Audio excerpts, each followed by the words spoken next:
আপনি যদি আজ একটা বাইক কিনে 2 বছর পরে বিক্রি করেন তাহলে কোন বাইকে সবচেয়ে কম লস হবে জানেন? বাংলাদেশের এমন কিছু বাইক আছে যেগুলো ব্যবহারের পরও অবিশ্বাস্য দামে বিক্রি হয়।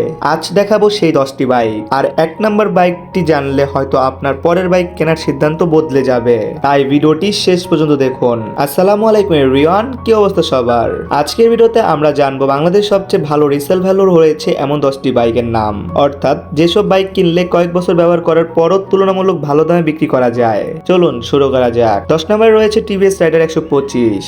দারুণ মাইলেজ, সুন্দর ডিজাইন এবং কম খরচের কারণে রাইডারের ব্যবহৃত বাজারও বেশ শক্তিশালী। 9 নম্বরে রয়েছে হিরো হাং। অনেক পুরনো মডেল হলেও এখনো এর আলাদা ক্রেতা রয়েছে। ভালো কন্ডিশনের হাং দ্রুত বিক্রি হয়ে যায়। 8 নম্বরে রয়েছে হোন্ডা এক্স ব্লেড। হোন্ডা এর ইঞ্জিন নির্ভরযোগ্যতা এবং কম মেইনটেন্স খরচের কারণে এক্স ব্লেডের রিসেল ভ্যালু বেশ ভালো। 7 নম্বরে রয়েছে সুজুকি জিক্সার। পারফরম্যান্স আর কমফোর্ট দুই দিক থেকে জিক্সার জনপ্রিয়, তাই ব্যবহৃত বাজারে এর চাহিদা কমে না। 6 নম্বরে রয়েছে Honda Hornet 160R। Stylish look, ভালো পারফরম্যান্স এবং হোন্ডা এর ব্র্যান্ড ভ্যালুর কারণে হর্নেট এখনো ভালো দামে বিক্রি হয়। 5 নম্বরে রয়েছে ইয়ামাহা R15 V3 বা V4। বাংলাদেশে স্পোর্টস বাইকের কথা উঠলে R15 এর কথা সর্বপ্রথম আসে। ভালো কন্ডিশনে R15 খুব দ্রুত বিক্রি হয়ে যায়। 4 নম্বরে রয়েছে বাজাজ পালসার 150।